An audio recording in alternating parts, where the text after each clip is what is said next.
Hello बच्चों, कैसे हैं आप सब। आज हम लोग ट्रिग्नोमेट्री एक्सरसाइज 8.1 देखने वाले हैं। इसके पहले हमने आपको फॉर्मूला बता दिए थे जो इसमें यूज होंगे। तो सबसे पहले देख लेते हैं एक्सरसाइज 8.1 का question number 1। In triangle ABC right angle at B, AB is equal to 24 centimeter, BC is equal to 7 centimeter. Then determine sin A cos A, sin C cos C। ये हमें वैल्यू पता करनी है। हिंदी में समझे तो जैसे एक त्रिभुज ABC है जिसमें B समकोण है, ठीक है, और AB बराबर 24, BC बराबर 7 है। तो देखो एक सबसे पहले हम लोग सॉल्व करने के लिए त्रिभुज बना लेंगे। एक हमने ये ट्रायंगल बना लिया। अब ये कह रहा है कि समकोण कहाँ है, B पर, तो B को यहाँ बनाएंगे, ठीक है, और A को चाहे जहाँ बना दो और C को चाहे जहाँ बना दो। तो ट्रायंगल हो गया ABC, समकोण हो गया B पर, यानी कि B वाला ये 90 अंश का है।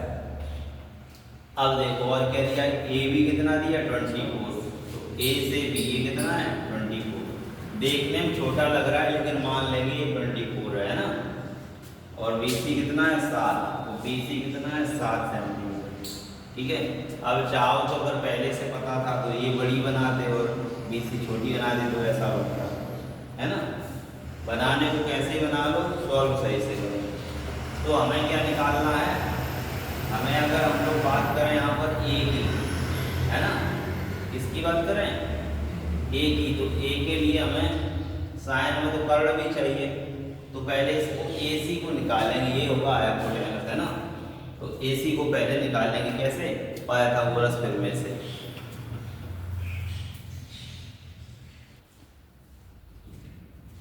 तो हम लोग सबसे पहले इसमें यूज करेंगे पाइथागोरस थ्योरम। तो क्या होता है पाइथागोरस थ्योरम, पाइथागोरस प्रमेय से क्या होती है पाइथागोरस प्रमेय, देखिएगा कर्ण का वर्ग बराबर लंब का वर्ग प्लस आधार। इंग्लिश में लिखेंगे हाइपोटेनस स्क्वायर, ठीक है, perpendicular square plus base square. तो फिर यहाँ पे देखो A की अगर बात की जाए तो फिर बेस कितना है 24, परपेंडिकुलर 7। तो कर्ण को हम लोग शॉर्ट में अगर चाहो तो k स्क्वायर लिख लो, A फॉर कर्ण है ना, बराबर लंब की जगह कितना 7 का स्क्वायर प्लस आधार की जगह 24 का स्क्वायर, ठीक है। तो k square is equal to 7 का कितना होगा 49 और 24 का 576। 24 गुणा 24 करेंगे तो याद आएगा k स्क्वायर बराबर जोड़ दो उनको कितना आएगा 625, 49 और 576 को जोड़ने पर 625 आएगा। तो k स्क्वायर बराबर ये होता है 25 का स्क्वायर, 625 कितने होगा 25 का स्क्वायर। k का जब मान निकालेंगे तो ये स्क्वायर रूट यहाँ लग जाएगा, यहाँ से स्क्वायर हटाओ तो यहाँ क्या लगेगा स्क्वायर रूट, स्क्वायर रूट से स्क्वायर रूट खत्म हो जाएगा। k की वैल्यू कितनी बचेगी 25। तो हमारा हाइपोटेनस कितना आ गया 25, यानी कि k था AC तो था, AC कितना आ गया 25 सेंटीमीटर। अब हमें तीनों साइड पता है ना, तो हम इन सब के मान निकाल सकते हैं। सबसे पहले फर्स्ट को देखेंगे, क्या होगा साइन A का फॉर्मूला आना चाहिए, क्या होता है हाइपोटेनस परपेंडिकुलर अपॉन हाइपोटेनस। क्या होता है परपेंडिकुलर अपॉन हाइपोटेनस, हिंदी में लिखें तो लंब बटे कर्ण, है ना, ये होता है। अब देख लो A की बात चल रही है, तो A के सामने का ये लंब होगा, है ना, और ये कर्ण होगा। तो 7 हो गया लंब और कर्ण कितना हो गया 25। तो लंब साइन A का मान आ जाएगा तुम्हारा साइन A बराबर 7 हो गया ये लंब, और कर्ण हो गया 25। तो एक तो आंसर ये रहेगा, ठीक है। दूसरा क्या है, कॉस ए निकालना। क्या निकालना, तो कॉस ए बराबर, अब फॉर्मूला पता होना चाहिए। फॉर्मूले में क्या होता है, आधार बटे कर्ण, यानी कि बेस अपॉन हाइपोटेन्यूज, ठीक है। तो आधार कितना है 24, ए के लिए है आधार 24 है ना, तो 24 बेस हो गया 24, और हाइपोटेन्यूज यानी कि कर्ण कितना हो गया 25। तो एक तो ये आंसर बन जाएगा। अब दूसरे पे आओ, साइन सी और कॉस सी निकालनी है। अब यहाँ पे कौन सा एंगल देखना है, सी वाला है ना। अगर ए को देख के कर देंगे तो फिर गड़बड़ हो जाएगा। तो दूसरे में क्या करना है आपको, साइन सी, फॉर्मूला तो वही रहेगा सी, क्या जो इसमें था, perpendicular upon hypotenuse, perpendicular upon hypotenuse, Hindi में लंब बटे कर्ण। लेकिन हम लोग सी के लिए देखेंगे, सी तो हमारा यहाँ है, ये है सी के लिए ये लंब होगा 24 है ना, तो क्या लिखेंगे, लंब कितना 24, कर्ण तो वही रहेगा सेम, तो 25, 24 बटे 25, ये आंसर बनेगा। दूसरा क्या है, कॉस सी, कॉस सी बराबर क्या होगा, वही फॉर्मूला फिर से, बेस अपॉन हाइपोटेन्यूज यानी कि आधार बटे कर्ण। तो आधार बटे कर्ण, आधार कितना बना, सी के लिए तो लंब हो गया, तो आधार कितना बना 7, कर्ण तो सबके लिए वही रहता 25। तो एक ही आंसर बनेगा। तो यहाँ पे 4 आंसर हुए, 1 2 3 4। इस तरीके से आप आराम से क्वेश्चन को सॉल्व कर सकते हैं। किसी भी बोर्ड एग्जाम में हो, एनसीईआरटी की बुक यहाँ पूरी कंप्लीट कराई जाएगी और अधिक से अधिक नंबर आपको लाने की कोशिश की जाएगी। चैनल को सब्सक्राइब करें। चलिए देखते हैं next question.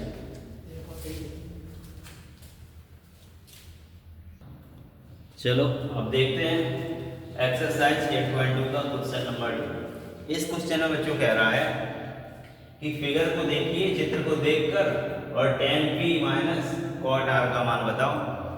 tan p minus cot r, तो पहले tan p का अगर हम निकालें तो tan p का क्या होगा, लंब बटे आधार। p के लिए लंब हो गया ये pq, आधार हो गया qr। तो आधार पता ही नहीं है तो निकालेंगे कैसे, तो सबसे पहले पाइथागोरस थ्योरम से है ना। क्या लिखेंगे, पाइथागोरस प्रमेय से। इंग्लिश में क्या लिखेंगे, वाई पाइथागोरस थ्योरम, ठीक है। होती क्या है, k फॉर कर्ण का स्क्वायर बराबर है ना, लंब का स्क्वायर प्लस आधार का स्क्वायर। इंग्लिश वाले hypotenuse square, perpendicular square plus base square, ठीक है। मान रखेंगे, आधार को क्यू आर पता नहीं है तो यहाँ x लिख सकते हैं। मान लिया हमने जो आधार है क्यू आर की जगह क्या है x, तो यहाँ पे k कर्ण की जगह 13 लंब है ना। p के लिए तो लंब x होगा है ना, p के लिए लंब क्या होगा x, तो यहाँ पर x का स्क्वायर। आधार क्या होगा 12 का स्क्वायर, ठीक है।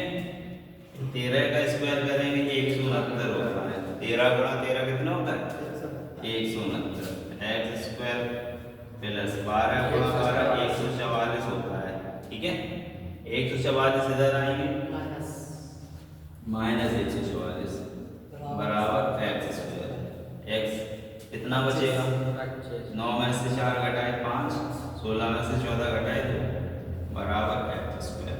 ये तो 5 का स्क्वायर होता है, 25 कितने का होता है 5 का। स्क्वायर से स्क्वायर एक तरीके से कैंसिल, कैसे कैंसिल, ये इधर जाएगा अंडर रूट लग के कैंसिल है ना।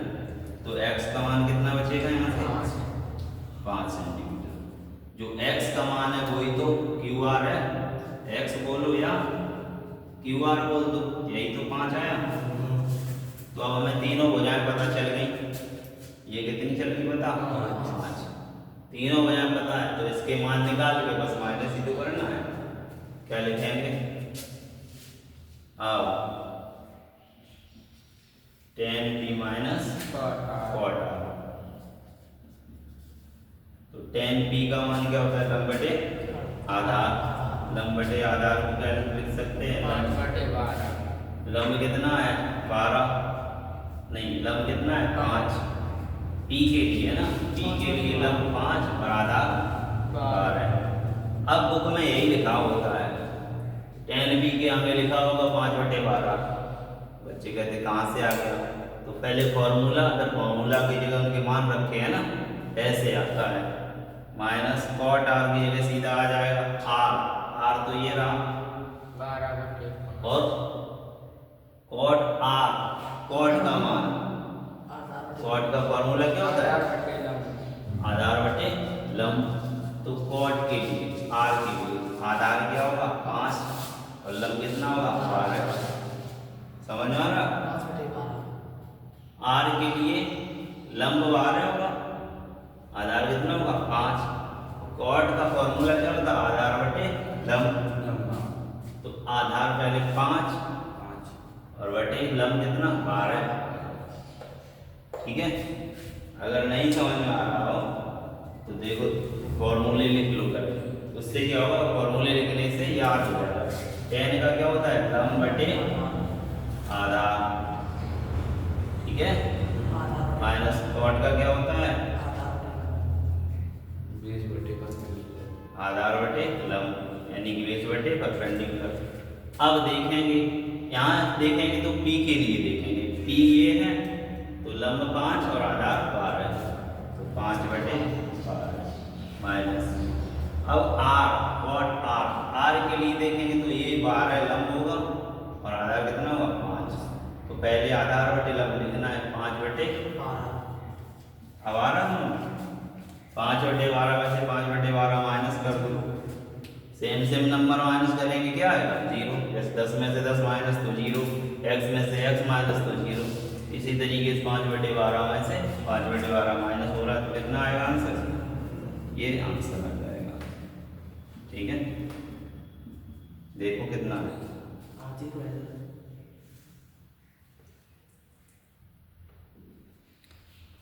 अब हम लोग देखने वाले हैं 8.1 का क्वेश्चन नंबर 3। कह रहा है if sin is equal to 3/4 then calculate cos A tan A। कहने का मतलब है sin A का मान 3/4 दिया है, तो हमें पता करना है cos A का मान और tan A का मान। तो यहाँ sin क्या होता है? लंब बटे कर्ल होता है। ठीक है, sin क्या होता है? लंब बटे कर्ल। तो sin A बराबर क्या होता है? लंब बटे कर्ल, यानी कि 3/4 ये मान है, तो लंब कितना है? 3 और कर्ल कितना है? 4। तो एक त्रिभुज बनाना पड़ेगा। ठीक है, मान ले रहे हैं कोई त्रिभुज ए बी सी है, तो ए के लिए देखो लंब कितना है? 3 ये रहा, बी सी लंब हो गया, कर्ल कितना हो गया? 4, ए सी कर्ल हो गया। तो हमें क्या निकालना पड़ेगा? आधार, क्योंकि कॉस वाले में आधार की जरूरत पड़ेगी। ठीक है, तो जब ये तीसरी ऊर्जा निकालनी तो वो एक ही थ्योरम है, कौन सी? Pythagoras theorem. तो लिख देंगे पाइथागोरस, फिर में से क्या होती है? कर्ण का वर्ग बराबर लंब का वर्ग प्लस आधार का वर्ग, यही तो होती है। कर्ण की जगह 4 का वर्ग बराबर लंब कितना है? 3 का वर्ग प्लस आधार की जगह x मान लो, यहाँ पे x ले लो तो यहाँ x का वर्ग हो जाएगा। ठीक है, 4 का वर्ग 16 बराबर 3 का 9 प्लस x स्क्वायर। 9 इधर आएगा, 16 माइनस 9 बराबर x स्क्वायर। 17 में से घटाओ कितना आएगा? 7 बराबर x स्क्वायर, या x स्क्वायर बराबर 7 उधर लिख दो, तो x बराबर अंडर रूट चला जाएगा, है ना। x का मान निकालेंगे तो स्क्वायर हटा, स्क्वायर से क्या लगेगा? Under root. 7 का कुछ होता नहीं है तो ऐसे ही रहेगा, इसको तो x का मान कितना आ गया अंडर रूट 7। ठीक है, तो अब आराम से हम लोग निकाल पाएंगे cos a और tan a की वैल्यू। तो यहाँ पर क्या हो जाएगा, ये जो हम बड़ा बना देते हैं सी छोटा बनाना है ना, बड़े अक्षर नहीं लिखने हैं cos sin tan में। cos a बराबर, अब एक बार हमने कह दिया बड़े अक्षर नहीं लिखने, वो ऐसे लिखने लगा बच्चा cos a, ऐसा ये लिख दिया। ये अभी लिखने होते हैं लेकिन अभी यहाँ पे नहीं लिखने होते, बल्कि 11th में जाओगे तब लिखने होते छोटे। ठीक है, तो हमें अभी किसका मान निकालना है, cos a और tan a का।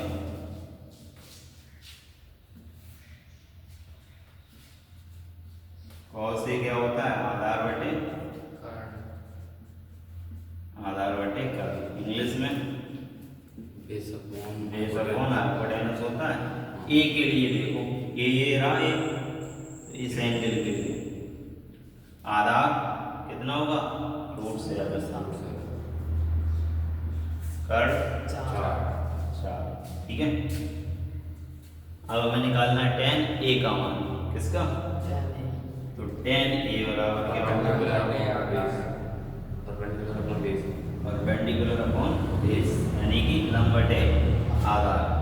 तो लंब क्या होगा, a के लिए लंब है 3, आधार रूट 7।